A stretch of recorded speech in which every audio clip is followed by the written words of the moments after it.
বন্ধুরা, শুভ দুপুর। মাউন ধরিয়ে দিয়েছিল, দেখো এবার আমি ফাইনাল কিন্তু রান্না বসিয়ে দিয়েছি। আজকে কিন্তু আমার মা রান্না করছে না, আজকে কিন্তু রান্নাটা আমি করছি। কারণ প্রত্যেকেই বলছে আমার মাই শুধু রান্না করে, আমি নাকি খাই।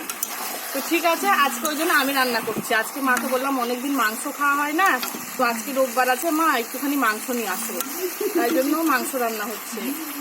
আর নিচে ভাত রান্না হয়েছে গ্যাসে, আর উনুনে একদম বললাম শীত থাকতে থাকতে একটুখানি হরিণ উনুনে মাংস রান্না করে খাবো। তো দেখো ছাদে এত হাওয়া দিচ্ছে, আমাদের জলের ধারে বাড়ি তো, এত নদীর হাওয়া কি বলবো, সেই কারণে একটু সমস্যা হচ্ছে।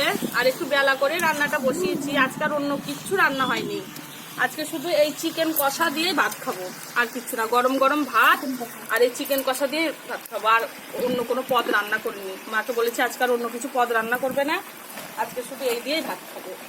তো রোববারে জানি প্রত্যেকের বাড়িতে স্পেশাল কিছু হয়, হয় চিকেন নাই মাটন, সবাই খায়।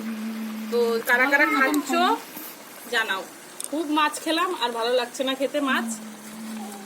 ঠিক আছে, চলো রাখছি, টাটা বাই বাই, আবার খাওয়ার সময় দেখা হচ্ছে।